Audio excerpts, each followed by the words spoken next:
International Islamic Research Center.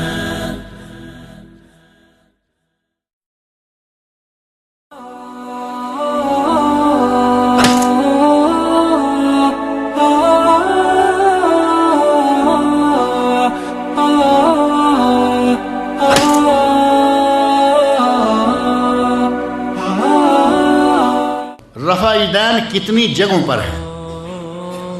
اس سلسلہ میں سب سے پہلی جگہ جس میں کوئی اختلاف نہیں ہے وہ ہے تکبیر تحریمہ کے ساتھ نماز کا آغاز کرتے ہی رفع یدین، اس میں حنفی، شافعی، مالکی، حنبلی، وہابی، سنی، شیعہ سارے شامل ہیں۔ اب آگے باری آتی ہے رکوع کے وقت کے رفع یدین کی، جس میں اختلاف شروع ہوتا ہے، اور اسی کے لیے لوگوں نے کتنے عجیب و غریب قسم کی کہانیاں گھڑیں، صحابہ کرام پر الزام لگایا کہ وہ نماز میں آ جاتے تھے لیکن بتوں کی چونکہ عادت بنی ہوئی تھی اپنی بغلوں میں بت چھپا کے لے آتے تھے۔ تو نبی صلی اللہ علیہ وسلم نے اس وقت رفع یدین کرنے کا حکم دیا تھا، بعد میں چھوڑ دی کہ کوئی حدیث ثابت نہیں ہے، کوئی ایک بھی صحیح سند سے ثابت حدیث نہیں ہے جس میں یہ آتا ہو کہ رفع یدین آپ نے چھوڑ دی۔ حضرت عبداللہ بن مسعود رضی اللہ عنہ نے نماز پڑھائی، کہا کہ میں تمہیں نبی صلی اللہ علیہ وسلم کی نماز پڑھاتا ہوں، اور انہوں نے وہ رفع یدین نہیں کی، تو کیا نبی صلی اللہ علیہ وسلم نے چھوڑ دی؟ ثابت ہوا اس سے؟ حضرت عبداللہ بن مسعود رضی اللہ عنہ باوجود تمام تر عزت و احترام کے صحابی ہیں، عظیم صحابی ہیں، فقیہ صحابی ہیں، عالم صحابی ہیں، لیکن کیا ان سے بھول چوک ممکن ہے یا نہیں؟ بھول چوک صحابی سے ہو سکتی ہے نہیں؟ بھول تو نبی صلی اللہ علیہ وسلم سے ہو گئی، 2 رکعتیں پڑھ کے سلام پھیرا، میں ابھی تھوڑی دیر پہلے ذکر کیا۔ حضرت عبداللہ بن مسعود رضی اللہ عنہ کہا کرتے تھے کہ معوذتین قل اعوذ برب الفلق اور قل اعوذ برب الناس یہ قرآن نہیں بلکہ یہ دم ہے۔ پوری امت اسلامیہ نے اس بات کو مانا؟ کسی نے بھی نہیں مانا، کیونکہ یہ قرآن ہے۔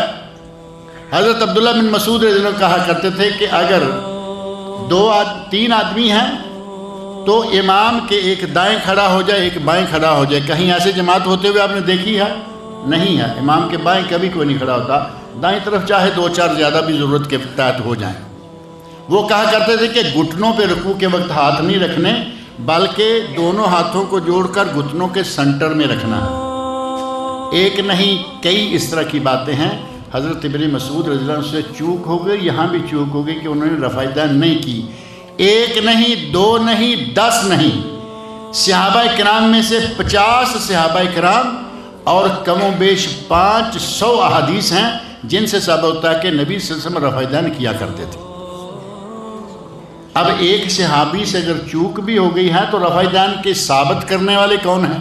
چوک والے ابن مسعود رضی اللہ عنہ، جن سے اور بھی بہت چوکیں ثابت ہیں، اور ماننے والے کون کون سے ہیں؟ ابو بکر صدیق، عمر فاروق، عثمان غنی، علی مرتضیٰ رضی اللہ عنہ، 4 خلفائے راشدین ہیں۔ 6 اس میں اور شامل کریں اور 10 مبشرہ ہیں، اور 40 اور صحابہ، 50 صحابہ کرام سے رفع یدین کرنا ثابت ہے۔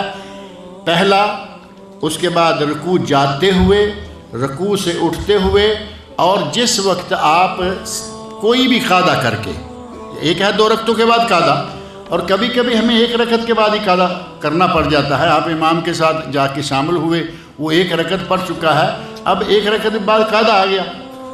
1 رکعت کے بعد قاعدہ کر کے اگر آپ اٹھتے ہیں تو پھر جب ہاتھ باندھنے لگیں تو اس سے پہلے رفع یدین کر لیں، یا 2 رکعتوں کے بعد جو مستقل قاعدہ ہوتا ہے۔ یہ تکبیر تحریمہ کے ساتھ، رکوع جاتے ہوئے، رکوع سے اٹھتے ہوئے، یہ 3 رفع یدین ایسے ہیں، اور چوتھا جو استثناء یعنی نئے سرے سے جب آپ اتحیات بیٹھ کے اٹھیں، 4 ہو گئے۔ اور بعض روایات میں آتا ہے کہ سجدہ جاتے ہوئے، لیکن اہل علم نے ان روایات کو باقی صحیح تر روایات اور کثرت روایات کے مقابلے میں معمول بہی قرار نہیں دیا۔ لہذا یہ 4 مقامات ایسے ہیں کہ جن میں رفع یدین کرنا سنت رسول سے صحیح طور پر ثابت ہے، اور ان کے مخالف کوئی صحیح حدیث نہیں ملتی، نہ کسی صحابی کی طرف سے کوئی صحیح قول ملتا۔ اس موضوع پر بہت طویل بحث کی جا سکتی ہے، کیونکہ یہ بھی انہی مسائل میں سے ہے جن میں ہمارے یہاں جنگ چل رہی ہے۔